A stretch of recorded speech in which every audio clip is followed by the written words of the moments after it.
You watched the game and felt that sinking feeling. This one landed different. It wasn't one huge mistake or one blown coverage. It felt like a slow leak. In the Bills game, you saw three things collide.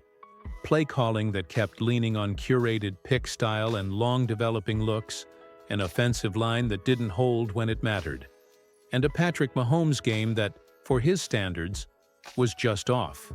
When those three line up at once, you don't get a close win. You get scraped by a team that attacked your clear weaknesses. Buffalo made the Chiefs play their game, and the Chiefs had no convincing answer. The Bills got James Cook rolling, and then used play action to turn every snap into a second decision for the Chiefs' defense. That opened up the intermediate field and forced pressure windows that Mahomes didn't consistently find. You noticed Mahomes bailing the pocket a couple times, hesitating a hair on throws that normally come out in rhythm, and on a few plays he climbed and handed Buffalo the advantage. That's not the kind of performance that beats a top offense. But don't pin this all on Patrick. The offensive line showed cracks in several spots. Trey Smith was clearly wearing something. Jawan Taylor left early, and without Josh Simmons, the left side lacked the stability we've seen. When protection wavers, the playbook shrinks. Andy Reid's offense ended up calling a lot of one-shot, designed plays aimed at getting one guy open. That's fine when the line gives you time and the defense bends. It's lethal when neither happens. And yes, the run game. The Chiefs were running effectively at times, but there's a difference between a controlled series of 3s and 5s and a consistent, threatening ground game. The Bills had the luxury of running James Cook with confidence. That made their play action a weapon. The Chiefs couldn't force that same level of respect for their run game, which limited how often Spags and Reid could flip the script on Buffalo. Quick question for you. What do you think was the single biggest factor in that loss?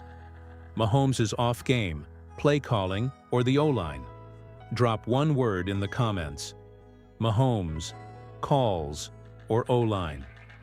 I'll read through answers and highlight the most common in the next video. If you're enjoying this breakdown and want more deep film stuff like this, hit subscribe and help us get to 6,000 subscribers. It really helps the channel, and it lets me bring more game-by-game film breakdowns straight to you. Don't forget to like the video if this breakup helped you see the Bills game differently. This wasn't a fluke. It felt familiar to a few earlier losses where the Chiefs tried to flip a switch late, and it was too little, too late. The stakes are now higher because Denver is next, and the way this game played out makes that Broncos matchup feel like a must-win. But first, let's rewind to the trade deadline and that Breece Hall conversation, because that moment feels like a turning point. You saw the chatter. Chiefs reportedly sniffed around, offered a fourth for Breece Hall, maybe shopped for defensive line help, but ultimately made no splash. On paper, that looks cautious. In practice, given the offensive issues we just talked about, it feels like a missed opportunity. Here's the framing. The Chiefs' running back room is limited in versatility. Isaiah Pacheco is a tough, downhill guy, but not a dynamic pass game threat yet. Brashard Smith can catch and make plays in space, but neither is James Cook or a three-down changeup. Breece Hall gives you a distinct tool, someone who can consistently run between the tackles and threaten defenses as a receiver. If you have that, teams can't overload the box or cheat safeties down as easily. That alone can open the intermediate passing game for Mahomes. Logic from the front office. Trading a third-rounder for a running back carries long-term cost and cap concerns. The Chiefs didn't want to mortgage the draft for what could be a rental or negotiation headache. They value draft capital and prefer to build through the trenches, which they did last year with Simmons, Omar, and Gelati. That's a defensible strategy. But consider the counterpoint. If one mid-round pick materially improves your chances of winning a Super Bowl now, the expected return can justify the price. That's the emotional argument many fans are making. There's also the needle mover idea. On defense, The Chiefs reportedly looked for difference makers, but only found rotational pieces on the market. The front office judged that adding another complementary player wouldn't change outcomes much. Fair. But on offense, Breece Hall might have been the kind of upgrade that changes how opponents defend you. That's the rub. They were willing to offer a fourth for him, but not a third. And that positional bargaining bothers a lot of fans. If you're willing to pay a pick to immediately upgrade, be willing to close the deal when it lines up with your win now window. I want to know what you think. Vote in the comments. Trade if you wanted Breece Hall at the cost of a third, or hold if you agree with the Chiefs' passing. Put your vote now and explain one sentence why.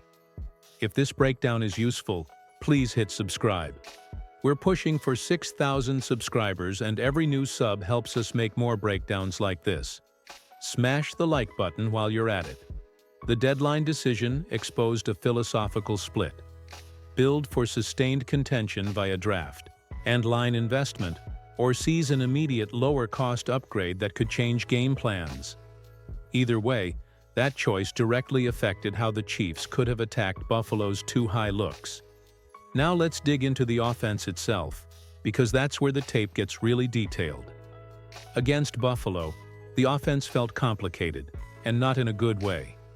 The play calling leaned on long developing concepts, deep crossers, pick plays, multi-read RPO looks, but the offensive line just couldn't hold up long enough for those plays to breathe. Mahomes did what Mahomes always does, tried to create magic when the structure broke. But this time, his timing and rhythm looked off. On film, you can spot moments where he climbed the pocket when he didn't need to, or drifted right when the blocking actually held. It wasn't panic, it was timing confusion. And that's what happens when trust starts to waver between QB and protection. Josh Simmons' absence on the left side hurt badly. Wanya Morris battled but lost leverage on key downs, and Buffalo took advantage. They sent disguised pressure from the weak side, forcing Mahomes to reset multiple times mid-play. Every time he had to reset, it killed the timing of routes that were designed to open at specific beats. And here's where coaching comes into play. Andy Reid and Matt Nagy kept calling pass plays that required pristine timing and sharp O-line communication. But when you're missing your top tackle and your guards are banged up, sometimes you have to simplify. The Chiefs could have leaned heavier on quick game, slants, outs, angle routes, check releases, the stuff that lets Mahomes find his rhythm early. Instead, the offense stayed in that big play or bust mode for too long. You also noticed the lack of play action. The Bills used it beautifully. The Chiefs barely did. When you're not scaring defenses with your run game, play action loses bite. And that's where not having a Breece Hall-type back hurts. Defenses don't bite as hard when your run threat isn't consistent, so safeties play more honest, shrinking Mahomes' passing lanes. Now that doesn't mean Mahomes was bad. Even in an off game, he made throws that most quarterbacks dream of making. But the Chiefs need to help him. Simplify reads, get the ball out quicker, and let playmakers do the work. Right now, too many plays depend on Mahomes' heroics, which would help this offense more right now. Better protection, different play calling, or a true three-down RB? Rank them in the comments, 1 through 3. I'll pin a few of your replies in the next video. Switching to the defense, the Bills didn't just beat the Chiefs' offense, they outsmarted Kansas City's defense at every level. What we saw was a masterclass in using play action and formation shifts to manipulate Spagnuolo's system. From the jump, Buffalo focused on making the Chiefs' linebackers hesitate. James Cook was the key. Every time he touched the ball early, it forced Kansas City to commit extra attention inside. That opened up everything else. Dig routes, crossers, and those deadly little rollouts that made Josh Allen look way too comfortable. The Chiefs' two high safety looks, usually a strength, became a weakness. Buffalo used motion and tight alignments to force Kansas City's safeties to declare coverage early.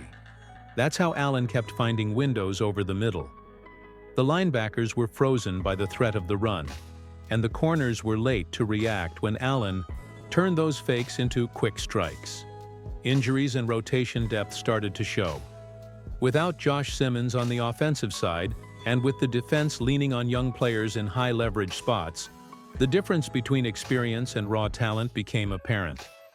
The Bills targeted layered routes and tested matchups, especially on third downs, and Kansas City struggled to get clean tackles in open space. Give Buffalo credit. They schemed the Chiefs' pressure packages perfectly. Whenever Spags tried to bring extra heat, Allen responded with either a quick release or a dump-off to Cook, who consistently gained 5 to 8 yards. That slow accumulation of manageable gains is exactly how you control a game. Kansas City couldn't adjust quickly enough to shut it down. Communication was an issue at times. You could see confusion in the second level. Linebackers gesturing to safeties, corners looking back pre-snap. That's a classic sign of an offense dictating tempo. Buffalo used motion on a very high percentage of snaps, and that constant movement made it impossible for Kansas City to disguise their looks effectively. The takeaway isn't that the Chiefs' defense is broken. It's that they're predictable when teams commit to play action and force them into mismatches. That's fixable, but it requires cleaner alignment and smarter personnel grouping. So where do you go from here? The Broncos are next, and this is the real test. The Chiefs don't get much time to lick their wounds. Denver is coming with discipline and a defense that forces you to check down. If Kansas City repeats the same long-developing play calling without a reliable run threat, it could be another long day for Mahomes. Here's what needs to change. 1. Simplify the offense. Get Mahomes back in rhythm with short, timing-based passes. Hit Rashee Rice early, use motion to free up space, involve Brashard Smith as a checkdown and mismatch weapon. Quick completions equal rhythm, and rhythm turns into drives. 2. Re-establish the run. Pacheco doesn't need to rip off 20-yarders. He just needs consistent 4-yard carries that keep the defense honest. A steady run game makes play action effective again and expands Mahomes' windows. 3. Protection and communication. With Josh Simmons trending toward a return, the left side stability should improve, but the whole line needs to get on the same page pre-snap. Denver's pass rush will take advantage of hesitation and miscommunication every single time. 4. Defensive discipline. Spags should mix coverages, disguise pressure, but above all demand clean tackling and better alignment against motion. The Chiefs' defense allowed too many second-chance plays against Buffalo. Against Denver, those give-ups turn into long, sustained drives. Final question for you. What's your final score prediction for Chiefs versus Broncos? Drop it in the comments. I'll shout out the closest pick in the next video. Before we wrap, one last ask. If you're part of Chiefs Kingdom and you've been watching these breakdowns all season, hit subscribe now and help us reach 6,000 subscribers. Your support helps this channel grow and keeps these weekly deep dives coming. Don't forget to like the video and share this with another Chiefs fan who needs a clearer view of what's going wrong or what could go right. This isn't panic time yet. The Chiefs still control their destiny. But to stay in that Super Bowl conversation, the fix has to start now. Denver is the test. If the Chiefs can simplify the offense, get consistent run production, clean up protection, and execute defensively, they'll be right back where you expect them to be, playing their best football when it counts most.